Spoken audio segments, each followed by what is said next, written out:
প্রিয় শিক্ষার্থীরা, free hand English writing এর সেশনে আপনাকে স্বাগত। আজকে আমাদের আলোচনার বিষয় কোন ভার্বগুলোর পরে প্রিপজিশনের প্রয়োজন হয় না। মানে ভার্বগুলো স্বভাবতই প্রিপজিশনের কাজ করে ফেলে। চলুন আমরা সরাসরি প্র্যাকটিক্যালি দেখি। যদিও ইতিমধ্যে এটার উপর আমরা একটি ক্লাস নিয়েছি। ঠিক এই যে লিস্টটা দেখতে পাচ্ছেন, আমরা প্রায় সময় এই ভার্বগুলোর পরে প্রিপজিশন ব্যবহার করে ফেলি। এরকম আমাদের মনে হয়, ও হ্যাঁ, contact with or fight against or oppose against বা রেসিস্ট এগেনস্ট, এরকম জয়েন ইন আমরা অনেকে মনে করতে পারি। বাট এখানে থাকা একটা ভার্বের পরেও যখন আপনি অ্যাক্টিভ সেন্সে এগুলোকে ব্যবহার করবেন অ্যাজ এ ভার্ব হিসেবে, এইগুলোর পরে কোনো রকম প্রিপজিশন ব্যবহার হবে না। এখন বলতে পারেন কেন হবে না? আসুন আমরা এই ব্যাপারটাকেই প্র্যাকটিক্যালি দেখি কেন হবে না।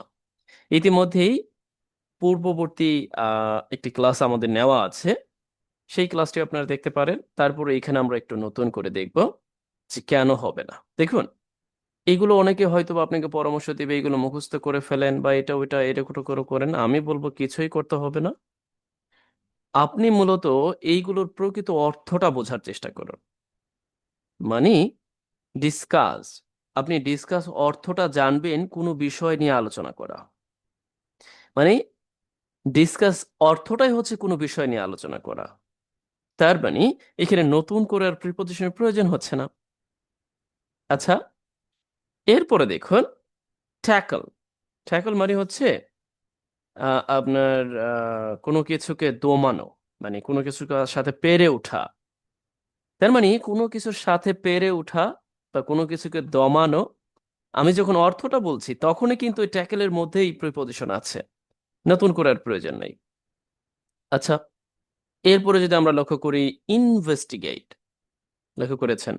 এখন আমরা ইনভেস্টিগেট সবসময় কি বলি যে ইনভেস্টিগেট ইনটু হবে না। ইনভেস্টিগেট মানেই হচ্ছে কোনো কিছুর তদন্ত করা। আপনি সরাসরি ইনভেস্টিগেট এরপরে দা কেস দিয়ে দিবেন, তার মানে মামলাটির তদন্ত করা হয়ে গেল। আচ্ছা, এরপরে দেখুন মিট। মিট মানে হচ্ছে কারোর সাথে সাক্ষাৎ। যদিও মিটের পরেও আমরা উইথ ব্যবহার করতে দেখি, বিশেষ করে একেবারে ফর্মালি যখন ব্যবহার করি তখন আমরা মিটের পরে উইথ ব্যবহার করি, এছাড়া না করলেই হবে। আচ্ছা, এরপরে যদি আমরা একটু লক্ষ্য করি, ঠিক ম্যারি, এটা আমরা জানি অবশ্য। ম্যারি এর পরে আপনি প্যাসিভ সেন্সে অফ ব্যবহার করতে পারবেন, টু ব্যবহার করতে পারবেন, উইথ ব্যবহার করতে পারবেন। বাট যখন আপনি অ্যাক্টিভ সেন্সে ম্যারি ব্যবহার করবেন এবং এরপরে কোনো অবজেক্ট ব্যবহার করবেন, ডেফিনেটলি আপনাকে এই ম্যারি এর পরে সরাসরি অবজেক্ট ব্যবহার করতে হবে। আপনার কোনো প্রিপজিশনের প্রয়োজন নেই।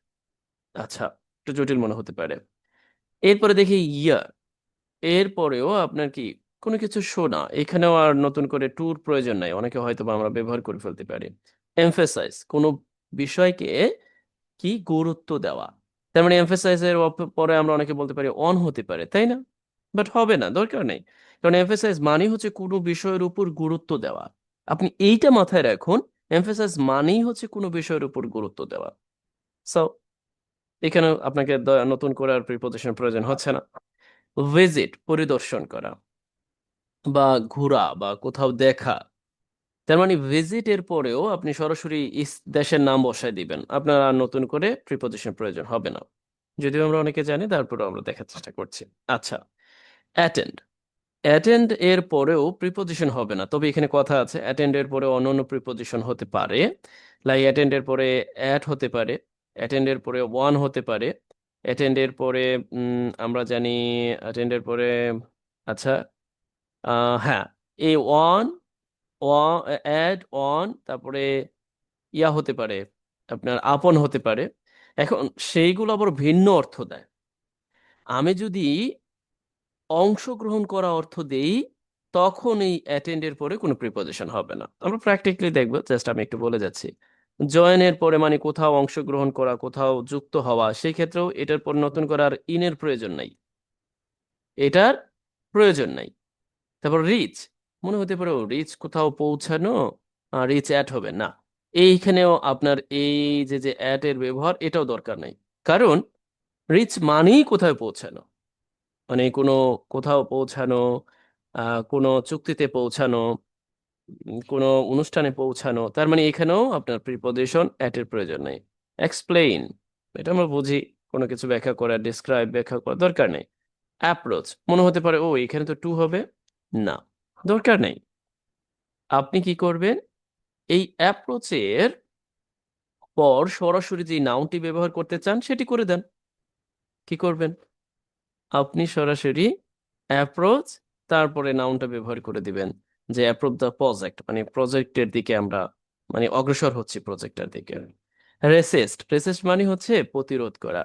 এখন আপনার মনে হতে পারে ও এইখানে তো এগেনস্ট হবে, নো, কারণ রেসিস্ট মানেই মানে কোনো কিছুর বিরুদ্ধচারণ করা। তার মানে আমি যদি রেসিস্ট বলি যে ইউ, তার মানে রেসিস্ট, আমি আপনার বিরুদ্ধে দাঁড়িয়েছি।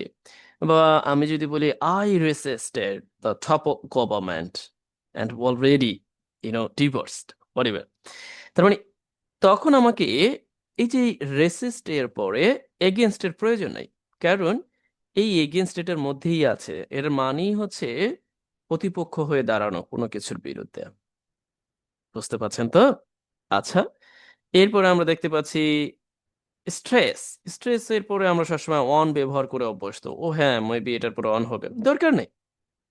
স্ট্রেস মানে হচ্ছে মানে অনেকটা প্রেসার বা চাপ বা এরকম কিছু একটা।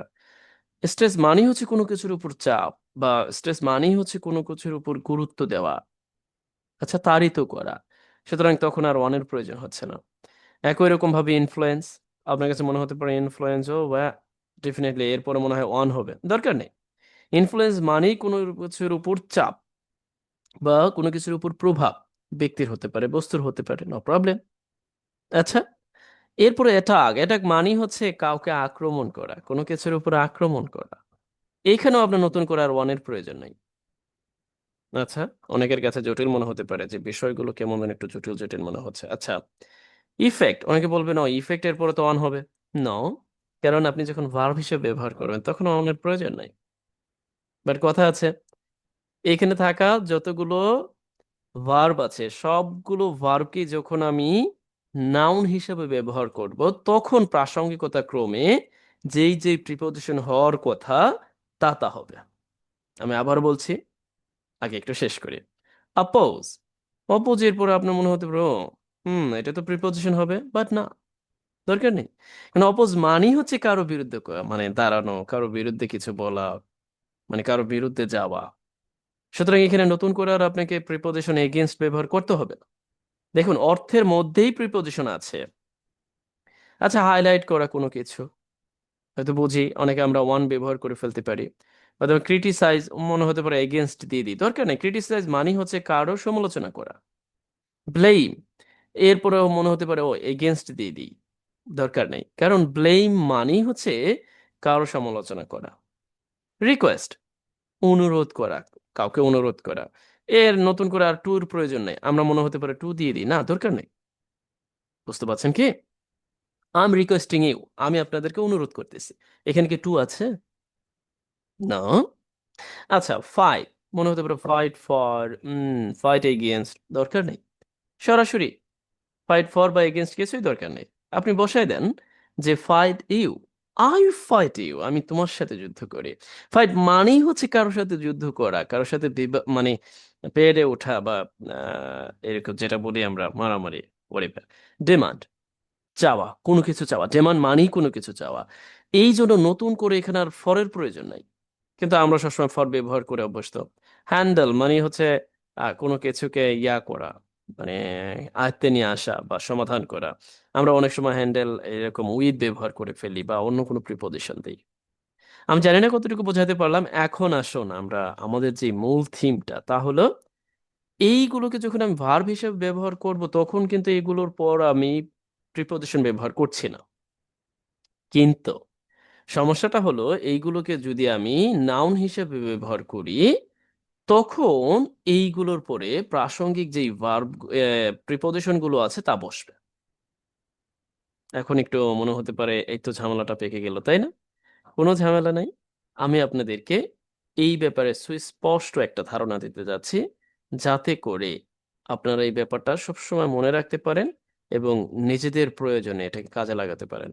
আপাতত দয়া করে এটা একটা স্ক্রিনশট নিয়ে নিতে পারেন বা টাইমলাইনে রেখে দিতে পারেন। আচ্ছা, চলুন আমরা এখন একটু দেখার চেষ্টা করি যে আমরা কিভাবে নাউন হিসেবে ব্যবহার করার সময় প্রিপজিশন ব্যবহার করব। যেমন ধরেন, আই উইল ডিসকাস। দেখুন, ইতিমধ্যেই কিন্তু আমি বলেছি যে এই ভার্বগুলোর পরে আমরা কি প্রিপজিশন ব্যবহার করতে পারবো না, কিন্তু এই ভার্বগুলোকে যখন আমরা নাউন হিসেবে ব্যবহার করব বাক্যের প্রয়োজনে প্রাসঙ্গিকতায়, তখন এই ভার্বগুলোকে নাউন হিসেবে ব্যবহার করার পর সেই নাউনের পরে প্রিপজিশন হবে। চলুন আমরা একটু প্র্যাকটিক্যালি দেখি। যেমন ধরেন, ডিসকাস। ডিসকাস আমি যদি ভার্ব হিসেবে ব্যবহার করি, যেমন বললাম যে আই উইল, বা আমি বললাম এরকম যে কোনো ভাবে আমি ব্যবহার করি যে আমি I am going to discuss. কি ডিসকাস? আমি বললাম যে প্রিপজিশন। প্রিপজি আমি প্রিপজিশন নিয়ে আলোচনা করতে যাচ্ছি, বুঝতে পারছেন? বা আমি বললাম, এই যে দেখুন, এখন আমি কিন্তু এইখানে এই যে যে প্রিপজিশন নিয়ে, তখন আবারও নিয়ে এর জন্য আমি অ্যাবাউট অথবা অন এগুলোর প্রয়োজন নাই, কারণ ডিসকাস মানেই হচ্ছে আমি কিছু নিয়ে আলোচনা করতে যাচ্ছি, বুঝতে পারছেন? তার মানে I am going to discuss preposition হয়ে গেল। আচ্ছা, এখন আসুন এইটাকে আমরা নাউন হিসেবে কিভাবে ব্যবহার করব। যেমন ধরুন, কথার কথা আমি বললাম এরকম ভাবে যে আই অ্যাম, মানে আমি যাচ্ছি, I am going to make a discussion. দেখুন, এইখানে কিন্তু আমি একটা কলকৌশল তৈরি করেছি। এটার অর্থটা হচ্ছে আলোচনা করা, এটার মানেও হচ্ছে আলোচনা করা। আমি যখন এই যে ডিসকাসকে নাউন হিসেবে ব্যবহার করলাম, এখন কিন্তু আমাকে প্রিপজিশন ব্যবহার করতে হবে। ওই যে আমি এখন বলে দিতে পারি যে I am going to make a discussion on, এরপরে প্রিপজিশন। প্রিপজিশন নিয়ে আমি আলোচনা করতে যাচ্ছি। Have you got? আচ্ছা, এরপরে দেখুন, যেমন ধরেন আমি বললাম রিকোয়েস্ট। আমি বললাম রিকোয়েস্টের পরেও প্রিপজিশন হবে না, মানে আমি আজকে যে আলোচনা করতে যাচ্ছি সেই আলোচনার ভিত্তিতে, তাই না?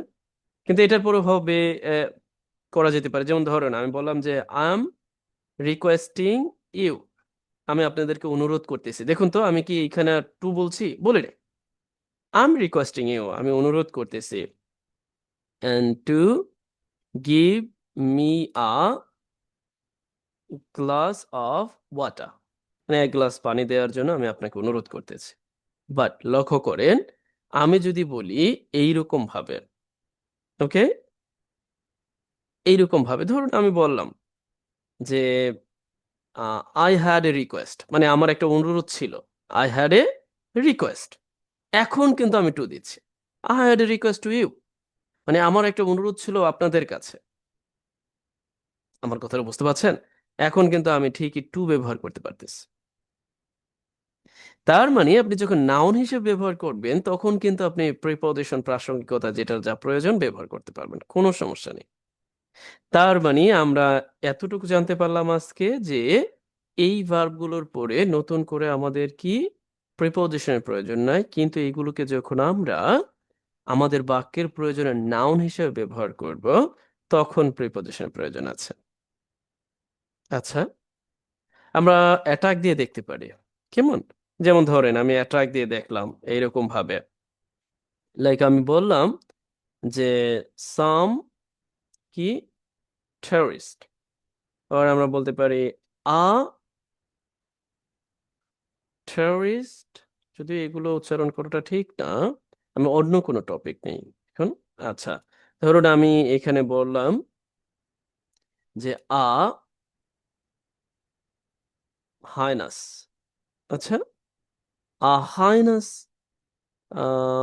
ম্যান, বা আমরা বললাম হাইনাস এনিম্যাল, তারপর আমরা বললাম কি করে স্বভাবতই attack, attacks.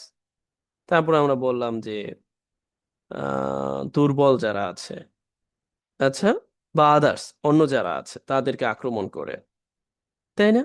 In the jungle, জঙ্গলের মধ্যে, জাস্ট আমি বললাম। এখন দেখুন, এখানে কিন্তু আমি অন ব্যবহার করি, বাট কিন্তু আমি যখন এইভাবে বলবো, আচ্ছা, যে এ হাইনাস এনিমাল, আচ্ছা, তারপর আমি বললাম এরকম ভাবে যে made an attacked, made an attacked, এখন আমি অন ব্যবহার করছি, one others in the jungle. এখন তো ক্লিয়ার? আরো দেখাই দেব? আমার মনে হয় না আর কোনো কিছু দেখানোর প্রয়োজন আছে। আপনারা দারুণভাবে এই ব্যাপারগুলোকে পারবেন বা উপলব্ধি করতে পারবেন। লক্ষ্য করুন, এই যে এই সারিতে বা এখানে থাকা যে ভার্বগুলো ইতিমধ্যেই বলেছি যে একটার পরও আপনি প্রিপজিশন ব্যবহার করতে পারবেন না, যেমন ধরুন ট্যাকল। এখন আপনি বলতে পারেন ও ট্যাকেলের পরও কি প্রিপজিশন উইথ হবে না বা এগেনস্ট হবে না? না, হবে না। যেমন ধরেন, কারণ এটার মধ্যেই অর্থ আছে। আমি যেমন বললাম এরকম ভাবে যে দা ইন্টারিম গভর্নমেন্ট কি করেছে, ইন্টারিম গভর্নমেন্ট হ্যাজ ট্যাকেল, মানে যুদ্ধ করেছে বা পরাস্ত করেছে কাদেরকে? আমরা বললাম যে মিসক্রিয়েন্টসদের, যদিও করতে পারেনি, কথার কথা। এখন আপনার কাছে মনে হতে পারে যে ও এখানে তো এগেনস্ট হবে, যুদ্ধ করেছে এগেনস্ট হবে, বা এখানে উইথ হবে। কিছুরই দরকার নেই, আপনি সরাসরি বসাই দেন। বুঝতে পারছেন? আচ্ছা, আর যদি আপনি নাউন হিসেবে ব্যবহার করতে যান তখন আবার হবে এগেনস্ট। আজ তাহলে এ পর্যন্তই। আমি আপনাদেরকে কাজ দিচ্ছি, আপনারা যে কোনো এখানে থাকা যে কোনো দুইটি বা তিনটি ভার্ব দিয়ে বাক্য তৈরি করবেন, এবং এগুলোর পরে যে ভার্ব হয় না, সরি টু সে, এই ভার্বগুলোর পরে যে প্রিপজিশন হয় না, এই ব্যাপারটাকে প্রমাণের জন্য আপনি অ্যাটাক দিয়ে একটি বাক্য লিখতে পারেন, কন্টাক্ট দিয়ে একটি বাক্য লিখতে পারেন, এবং আপনি চাইলে অ্যাটেন্ড দিয়ে একটি বাক্য তৈরি করতে পারেন অংশগ্রহণ করা অর্থে। আর যে যে কোনো একটা দিয়ে বাক্য তৈরি করতে পারেন। ধারাবাহিকতা বজায় রাখুন, সাথেই থাকুন। আশা করছি আপনি দারুণভাবে উপকৃত হবেন। আজ তাহলে এই পর্যন্তই। ভালো থাকুন। Best wishes for you.